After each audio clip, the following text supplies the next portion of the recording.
A lot of Magic the Gathering players know about Tahngarth Talrum Hero, but how many know about the Talrum Minotaurs who are actually magically excised out of existence?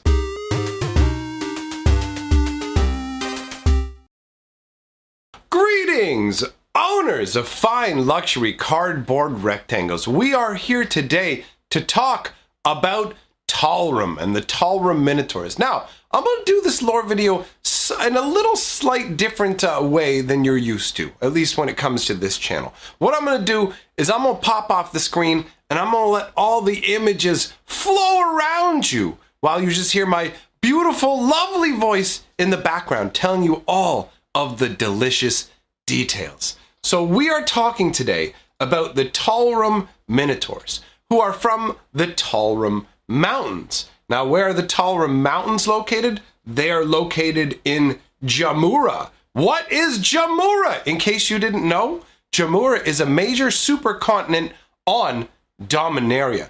This is the set where, this was the setting, I should say, for sets like Mirage, Visions, Prophecy. So here we have the map of Jamuura in its whole, and we shall zoom in, we shall zone in specifically on the Talrum Mountains, which no longer exist. These Talrum Mountains actually were phased out of existence along with the rest of northwestern Jamuura when Teferi tried to save them from the horrors of the Phyrexian invasion. So he actually phase shifted the entire race of Talrum Minotaurs and their home mountains into a pseudo-reality from which they shall actually never return.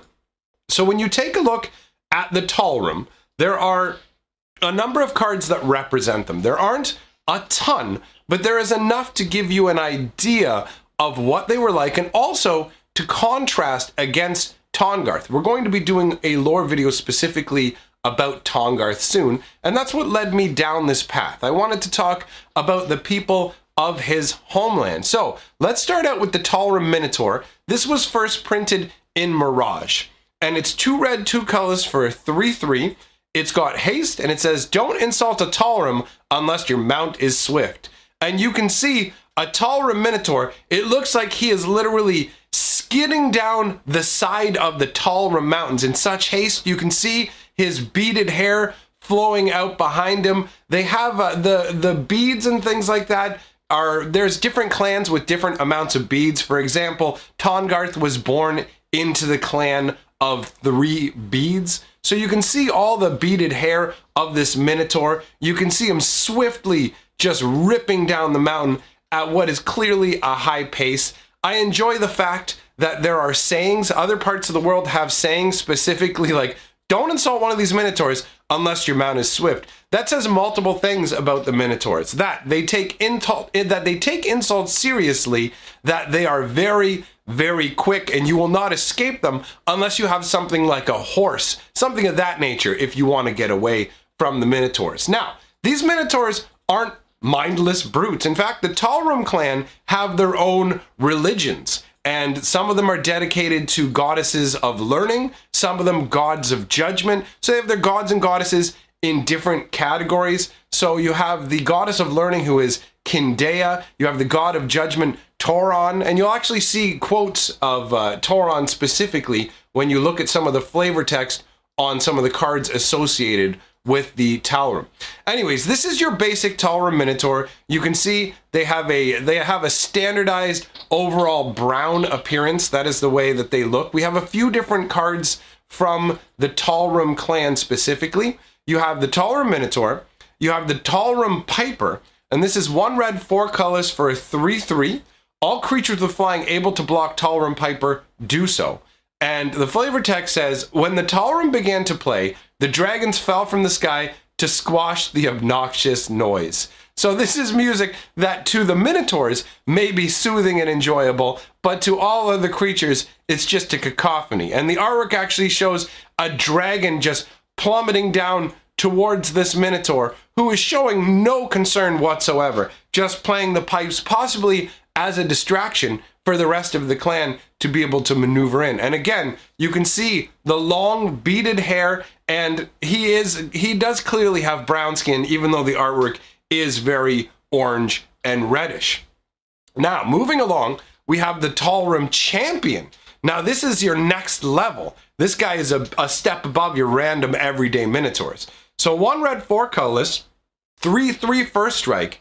Whenever Talrum Champion blocks or is blocked by any creature, that creature loses first strike until end of turn. And the flavor text says, in the Talrum language, there is no word for surprised. Honestly, I really like the way this ties into the original Talrum Minotaur that we talked about, where it said, don't insult them unless you have a swift mount, speaking to their speed. And this even further speaks to the speed of the Talrum Minotaurs, showing, oh, hey, nobody can actually have first strike against them. That's how fast a Talrum Champion is. There's literally nobody faster. If you try and outpace them, it doesn't matter. They will outmaneuver you. They have the firstest of strikes. And you can see that the Talrum Champion is actually wielding 2 crystal blades, Talrum crystal blades. And you can see that he is a very beaded individual. Not only is his hair full of beads, but he has beads coming down in a V over his forehead. He has beads wound along his gigantic, impressive horns, and bead bracers, and even some sort of beaded belt. And behind him, you can see what looks like a very cool glyphed window. I'm not sure exactly what's going on behind it, because you can see all kind of flames or whatever, but there are multiple runed rings behind him. It's very compelling artwork, and this Talrum does indeed look very intense. So you have your Talrum Minotaurs, you have your Pipers, you have your Champions, and then you have Tahngarth, the actual Talrum hero. Now, one of the first things you're going to notice, because the Talrum Champion, right, he had brown fur as well, you're going to notice that Tahngarth actually has a lot of these big patches of white fur. It's either white fur or where his fur is absolutely missing. You can see the patchiness of his brown fur. Now, we will go into what has happened to Tahngarth and why he looks like this in a future video when we talk about Tahngarth's history.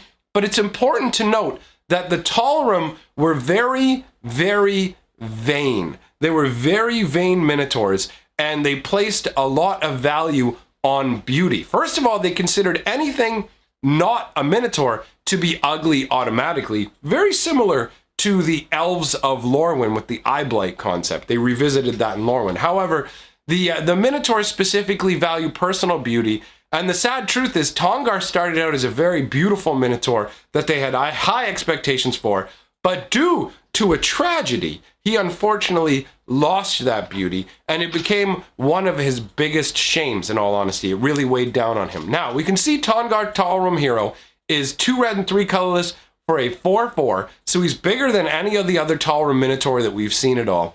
He has vigilance in the old school wording and says attacking doesn't cause Tahngarth Talrum Hero to tap, and his ability is pay 1 red and 1 colorless and tap him. Tahngarth deals damage equal to its power to target creature. That creature deals damage equal to its power to Tahngarth. So he is very much about fighting. This is what a hero is all about. So Tahngarth is Talrum's greatest hero, and actually the only Minotaur who did not get phased out when the Talrum Mountains were pulled out of existence by Teferi. Now we get another little glimpse of what it's like as part of Talrum society when we look at the cards that specifically have flavor text tied to them. So we have Blood Frenzy, which is 1 red, 1 colorless. Target attacking or blocking creature gets +4/+0 until end of turn. At the end of the turn, destroy that creature. And then it says, the flavor text, when Tauron bellows, none survive. And remember, Tauron is the Talrum Minotaur god of judgment. When Tauron bellows, none survive. Not even the warrior whose horns he rides. And that's a Talrum adage, or a Talrum saying. That's pretty intense, in all honesty, to think about it. You've been chosen by the god of judgment, and you're not going to survive. You will lay waste to everyone in your path, but at the same time, you will also be undone. That is some deep flavor. Now, obviously, the artwork itself does not depict any sort of Minotaur. This just depicts some sort of barbarian warrior fighting some kind of horror, but the flavor text is what we're focusing on here. The Boiling Blood is the next card we're going to use to illustrate what the Talrum Minotaurs are about. 1 red, 2 colorless, it's an instant. Target creature attacks this turn if able, draw a card. So the Boiling Blood is Boiling Blood because you're being taunted in this case. And we see that with the Talrum taunts that are listed in the flavor text. Your father has no horns. Your mother wears a bell. You drink the milk of goats. Talrum taunts. I love it. The first insult speaks to the fact that your father has no horns, which means he's disfigured and ugly, completely unacceptable for Talrum society. Your mother wears a bell. They're calling your mother a cow. A Minotaur's mother being called a cow, just an everyday milking cow. That's crazy. And then you drink the milk of goats. That's just like saying, oh, you're not tough enough to drink beer or ale or whatever. You're just a milk drinker. You're just a child in an adult's body. That sort of insult. That's fantastic. Well done with that. I like the way that this illustrates the flavor. Now, we have a card here. Next up, Flaming Sword. One red, one colorless. The artwork depicts Tahngarth holding a flaming blade. And it's funny how tiny the flaming blade looks in comparison to him. You can see this is after whatever tragedy befell him has befallen him. And it says, you may play Flaming Sword at any time you can play an instant. Target creature gets +1/+0 and has first strike. And the flavor text says, it's not Talrum Crystal, but I must admit, it gets the job done. And this is a quote specifically from Tahngarth. So, this illustrates, as I already did illustrate with the Talrum Champion, that Talrums favor their crystals specifically from the Talrum Mountains, but at the same time, if a weapon is efficient in battle, that's what they will accept. So overall, not a shabby way to illustrate that. And the final card we have that references Talrum is actually kind of, it's ending on a sad note, really. One red, one colorless for a Minotaur Explorer. When Minotaur Explorer comes into play, sacrifice it unless you discard a card at random from your hand. And the flavor text, again, is what we're focused on here. After the invasion devastated the Talrum and Hurloon tribes, the survivors began to search for other Minotaurs. So this would be one of the few, I mean, I know I said Tahngarth was the only Talrum Minotaur, but the truth is there are a few other ones, but they don't matter the same way Talrum does. Not Talrum, sorry, Tahngarth. They don't matter the same way that Tahngarth does because they're not big epic story characters. So this would have been one of the survivors. Actually, this isn't even a Talrum. Now that you look at it, you realize this would actually be most likely a Hurloon Minotaur from the artwork. The Talrum Minotaurs are brown. So it could actually be that there are no Talrum Minotaurs left aside from Tahngarth. It's not, I mean, I'm making some assumptions here because we can't get every scrap of information that we need to know for sure. But considering we don't see Talrum mentioned ever again, and there are no Talrum at all, and this character right here in this card just looks like a Hurloon, I think it's safe to say that the Talrum Minotaur are gone, and Tahngarth will be the last of his kind, as sad as that is. But there is a silver lining to what happened to him, and it does tie into the Hurloons and all that, and we will cover that when we get to Tahngarth's lore video. So, my friends, I hope that you enjoyed this dive into the Talrum Minotaurs of the Talrum Mountains. I thought that it was an excellent bit of backstory to lead us to our inevitable lore video about Tahngarth. Let me know what you think about it in the comments below. Thank you to my patrons and channel members. Appreciate all the support that you give me. And remember, my friends, together we are the sixth color of